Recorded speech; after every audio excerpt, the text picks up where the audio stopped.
জয় Hind everyone, প্রত্যেককে স্বাগত জানাই আমার ইউটিউব চ্যানেলে। আজকে মূলত যে বিষয়টা নিয়ে আলোচনা করব সেটা হচ্ছে বিডিও অফিসে কর্মী নিয়োগ হচ্ছে, তোমাদের পার্মানেন্ট পোস্টে কর্মী নিয়োগ হচ্ছে। সিম্পলি তোমরা যদি উচ্চ মাধ্যমিক পাস করো তাহলে সেখানে আবেদন করতে পারবে। কোনো ধরনের লিখিত পরীক্ষা হবে না, শুধুমাত্র ইন্টারভিউ বেসিসে তোমাদের সিলেকশন করানো হবে। আর একটা শর্ত দেওয়া হয়েছে যে পশ্চিমবঙ্গের স্থায়ী তোমাকে বাসিন্দা হতে হবে, 10 বছর ধরে তোমাকে পশ্চিমবঙ্গে বাস করতে হবে। এইটুকু তোমাদের শর্ত পালন করলেই তোমরা বিডিও অফিসে কর্মী তোমরা পেয়ে যাবে, একটা চাকরি পেয়ে যাবে। ঠিক আছে, তো সিলেকশন প্রসেস কী রয়েছে, কীভাবে অ্যাপ্লাই করবে, প্রসেস তোমাদেরকে জানিয়ে দেবো এই ভিডিওর মাধ্যমে। ভিডিওটা শেষ পর্যন্ত ওয়াচ করবে এবং যারা নতুন চ্যানেলে তারা অতি অবশ্যই চ্যানেলকে সাবস্ক্রাইব করে পাশে থাকবে। তো চলো তোমাদের অফিসিয়াল নোটিফিকেশানটা আমি তোমাদেরকে ওপেন করে দেখাচ্ছি। এই হলো তোমাদের অফিসিয়াল নোটিফিকেশান।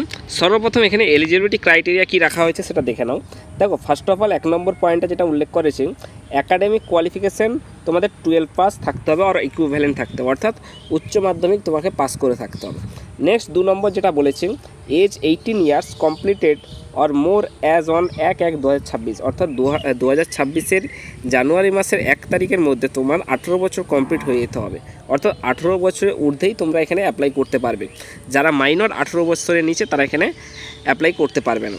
নেক্সট 3 নম্বরটা বলেছে দেখে নাও, permanent residents of West Bengal for minimum 10 years, যেটা তোমাদের শুরুতেই বলেছিলাম যে 10 বছরের তোমাকে পার্মানেন্ট স্থায়ী বাসিন্দা হতে হবে ওয়েস্ট বেঙ্গলে। ঠিক আছে, নেক্সট যদি আমরা নিচের দিকে আসি তাহলে আমরা এখানটায় দেখতে পাবো যে applicant will submit application along with the following documents, অর্থাৎ তুমি যে অ্যাপ্লাই করবে তোমাকে কী কী ডকুমেন্টস তোমাকে জমা করতে হবে সেটা তোমাকে এখানে দেওয়া আছে স্টেপ বাই স্টেপ। দেখো, ফার্স্ট 1 নম্বর দেওয়া আছে self attested photocopy of certificate marksheet class 12।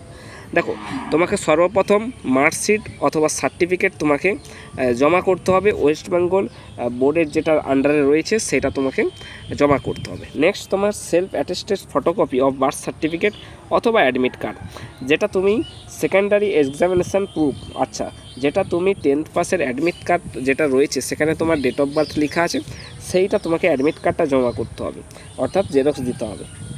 Next 3 number point self attested photocopy of Aadhaar card, অর্থাৎ আধার কার্ড তোমাকে অবশ্যই জেরক্স জমা দিতে হবে যেখানে তোমার ফটো থাকবে। ঠিক আছে, 1 passport size colour photo sign by the candidate to pasted on the application form, আচ্ছা তুমি যেই ফর্মটাতে চিটাবে সেই ফর্মটার উপরে তোমাকে সিগনেচার করতে হবে। ঠিক আছে, মানে তোমার নামটা লিখতে হবে। নেক্সট তোমাদের এখানে সিলেকশন প্রসেস কী রয়েছে দেখে নাও একবার নিচের দিকে।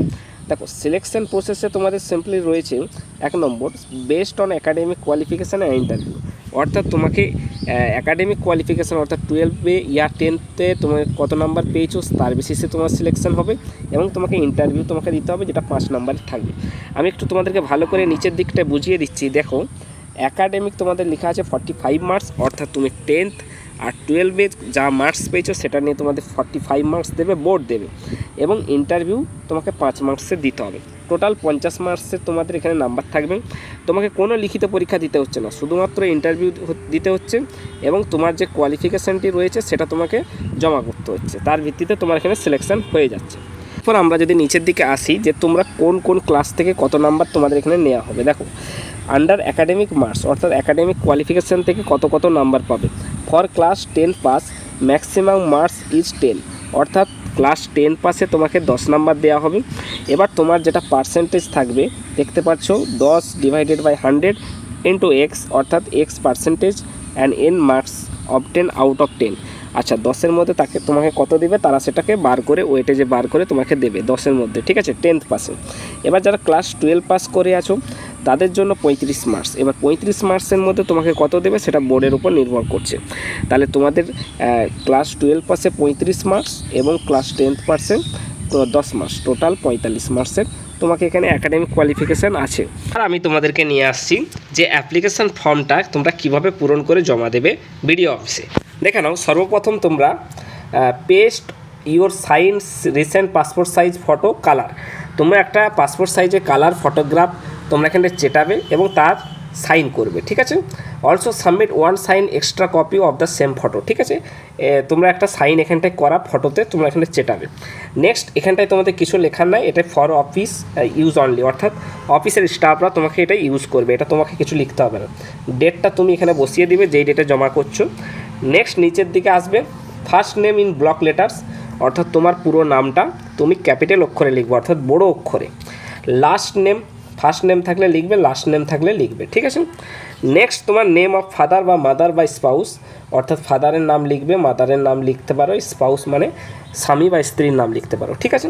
এবার নেম অফ ফাদারের নামটাই চুজ করবে, দিয়ে ফাদারের নামটা তোমরা এখানে ক্যাপিটাল অক্ষরে বসিয়ে দেবে, অর্থাৎ ব্লক লেটার বড় অক্ষরে। নেক্সট তোমাদের জেন্ডার, মেল নাকি ফিমেল নাকি ট্রান্সজেন্ডার, তোমরা এটা বসিয়ে দেবে, ঠিক আছে। তারপরে ডেট অফ বার্থ রয়েছে, ডেট অফ বার্থ তোমরা ফার্স্টে ডেট বসাবে, মান্থ বসাবে, তারপরে ইয়ার দেবে, কোন সালে জন্মগ্রহণ করেছো, ঠিক আছে। আর সেটা তোমাদের অ্যাডমিট কার্ড, যেটা মাধ্যমিকের অ্যাডমিট কার্ড রয়েছে সেটার সাথে তোমাদের কিন্তু মিল খেতে হবে। দেখতে পাচ্ছ admit card or certificate secondary examination, তোমাকে সেটাতে কিন্তু মিল খেতে হবে, ঠিক আছে। তারপর আধার নম্বর দিবে এখানে, যেটা 12 সংখ্যার আধার নম্বর হয় সেটা তোমরা এখানে বসিয়ে দেবে। নেক্সট তোমরা যদি আসো permanent address of the candidate, তোমার পার্মানেন্ট অ্যাড্রেস কোনটি সেটা তোমরা দেবে। ফার্স্টে ভিলেজ দেবে, নেক্সট তোমরা দেবে হাউস নাম্বার থাকলে দেবে, তারপর তোমরা পোস্ট অফিস দেবে, পুলিশ স্টেশন দেবে, পিনকোড দেবে, ডিস্ট্রিক্ট দেবে এবং ওয়েস্ট বেঙ্গল দেবে, ঠিক আছে। আচ্ছা, ডিস্ট্রিক্ট এখানে নিচে লেখা আছে, তাহলে ডিস্ট্রিক্টটা তোমরা বসিয়ে দেবে, পিনকোডও লেখা আছে, পিনকোডটা বসিয়ে দেবে, স্টেট ওয়েস্ট বেঙ্গল লিখে দেবে। নেক্সট মোবাইল নাম্বার তোমরা এখানে 10 সংখ্যার দেবে, ইমেল আইডি দিয়ে দেবে, এডুকেশন কোয়ালিফিকেশান 12 পাস লিখে দেবে, ঠিক আছে। এবার নিচে আর কিচ্ছু লেখার দরকার নেই, এই ফর্মটা দিয়ে তোমরা এখানে জমা করে দেবে, ঠিক আছে। এই ছিল তোমাদের পুরো প্রসেস, কিভাবে তোমরা বিডিও অফিসে এই কর্মী নিয়োগে তোমরা কিভাবে অ্যাটেস্টেড করে, সেলফ অ্যাটেস্টেড করে এই ফর্মটা ফিল আপ করে জমা দেবে, তার পুরো একটা প্রক্রিয়া তোমাদেরকে দেখিয়ে দিলাম। তোমরা খুব শীঘ্রই জমা করো এবং একটা চাকরি নিয়ে নাও। এই 2026 সালে বিডিও অফিসে একটা চাকরি পাওয়া মানে খুবই ভাগ্যের ব্যাপার। তো যেহেতু কোনো লিখিত পরীক্ষা না, শুধুমাত্র ইন্টারভিউ বেসিস এবং একাডেমিক কোয়ালিফিকেশানের বেসিসে তোমাদের সিলেকশন করানো হচ্ছে, তো তোমরা অতি অবশ্যই সিলেকশনটা নিয়ে নাও, ঠিক আছে। জয় হিন্দ, জয় ভারত। ভিডিওটা ভালো লাগলে অতি অবশ্যই চ্যানেলটিকে সাবস্ক্রাইব করে বন্ধুদের মাঝে শেয়ার করে দেবে। ধন্যবাদ।